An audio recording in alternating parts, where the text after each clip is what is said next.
नमस्कार, आप देख रहे हैं डार्क गली यूट्यूब चैनल। आज की कहानी में आगे बढ़ने से पहले खौफनाक और डरावनी कहानियाँ सुनने के लिए चैनल को अभी सब्सक्राइब करें। आज की कहानी यूपी के एक मुर्दाघर की है। तो चलिए बढ़ते हैं आज की कहानी की ओर। आज हम जिस मुर्दाघर की बात करने जा रहे हैं वो अपनी भूतिया घटनाओं के लिए काफ़ी बदनाम था। एक बार उस मुर्दाघर में एक चोर की लाश आती है।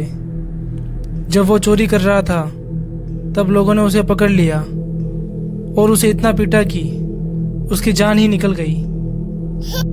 पुलिस उस चोर की लाश को पोस्टमार्टम के लिए मुर्दाघर भेज देती है। उसकी लाश को पोस्टमार्टम रूम में लेकर आते हैं। उस चोर का पोस्टमार्टम एक नया डॉक्टर करने वाला था। उसने उसकी लाश का पोस्टमार्टम करना चालू कर दिया। जब वो डॉक्टर उसकी खोपड़ी हथौड़े से खोल रहा था तभी उस चोर की लाश की आंखें खुल जाती है और उसकी आंखें गोल गोल घूमने लगती है। ये देखकर डॉक्टर के हाथ में से हथौड़ा छूट जाता है और नीचे गिर जाता है और वो अपनी आंखें मसलने लगता है। फिर वो वापस देखता है कि उस लाश की आंखें तो बंद ही थी। डॉक्टर ने फटाफट अपना काम खत्म किया और हॉस्पिटल के एक कर्मचारी को बुलाकर, जिसका नाम मुन्ना था, उस लाश को बोरे में भरने के लिए कहा। मुन्ना जब उस लाश को बोरे में भर रहा था तब वो लाश थोड़ी हिल डुल रही थी, लेकिन मुन्ना ने उस बात पर ज्यादा ध्यान नहीं दिया। मुन्ना उस लाश को बोरे में भरकर वहां के वॉचमैन रामू से मिलकर दूसरे काम में चला जाता है।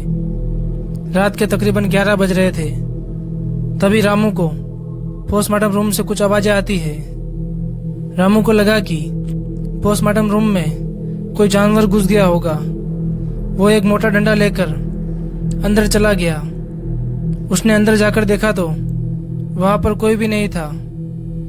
उसे लगा कि यह सब उसका वहम होगा। रामू वापस बाहर आने के लिए मुड़ता है।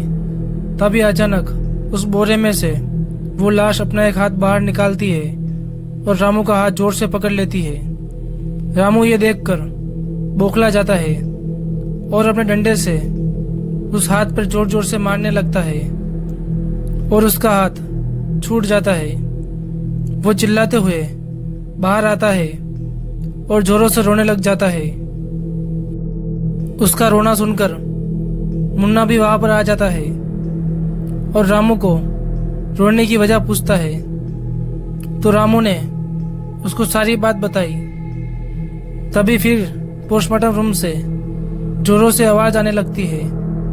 वो सुनकर रामू और मुन्ना दोनों डर जाते हैं। वो आवाज धीरे धीरे और भी जोरों से आने लगी।